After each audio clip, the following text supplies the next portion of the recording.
Hey guys, just a simple one then on finance leases from the lessee point of view. Okay, now, so you've got somebody and they want to buy an asset, and that asset has a fair value of 3465, and let's say that that asset has a 4-year useful economic life left. Okay, and so they lease it for $1,000 a year.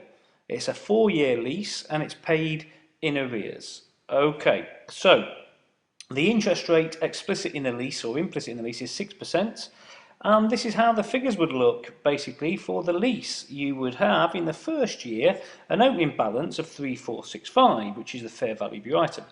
The interest would be 6% of 3465, which is 208, and that 208 is the figure that you'll see on the income statement in a minute. We then pay at the end of the year 1,000 or lease payment, giving us a closing figure for the finance lease liability on the balance sheet of 2673. I'm just going to carry on to the end. So 2673 would be the opening for year 2. Interest would be 6% of 2673. Pay our 1,000 again, leaving us with the 1833.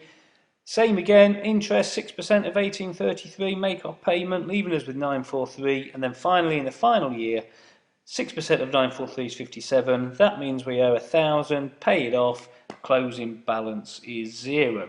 Okay, and just so you get the double entry right, that opening 3465 in year 1, that's basically debit your asset on your balance sheet and credit your finance lease liability, which is why we've got the asset in at 3465 and the finance lease liability now to begin with at 3465. Now the interest, we debit interest on our income statement and we credit the finance lease liability, therefore making the finance lease liability bigger on the balance sheet. Then we make a payment which reduces, so we debit the finance lease liability and we credit cash or bank, and then the closing figure is literally just the figure added across there, and that's the closing figure on your liability on the balance sheet. So let's have a look at all that.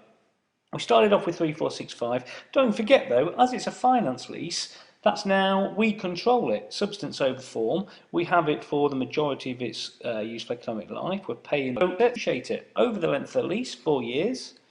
Depreciation 866 then, meaning it would have a net book value on the balance sheet at the end of year 1 of 2599.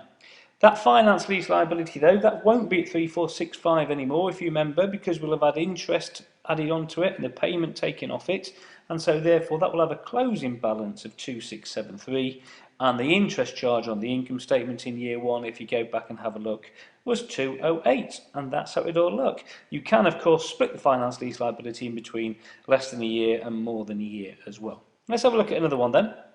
Again, going to buy an asset, and this time the asset has a 3-year useful economic life with 11,597 as a fair value. We're going to pay 4,500 for 3 years, so we're leasing it for all its useful economic life. In arrears again. This time the interest rate is 8%. So let's have a look how it would look. 597. Interest would be 8% of that, and we'd pay our 4,500 off, giving us a closing of 8025. Okay, year 2 and year 3 should come to 0, and it does by the end of year 3. So on year 1's financial statements, we'll have the asset in at 11,597. We'll need to depreciate it over 3 years, giving us a net book value then of 7731. The finance lease liability wouldn't be at 11,597, it'd be at 11,597 plus the interest minus the payment, coming to 8025, and the interest was 928. Hope it helped.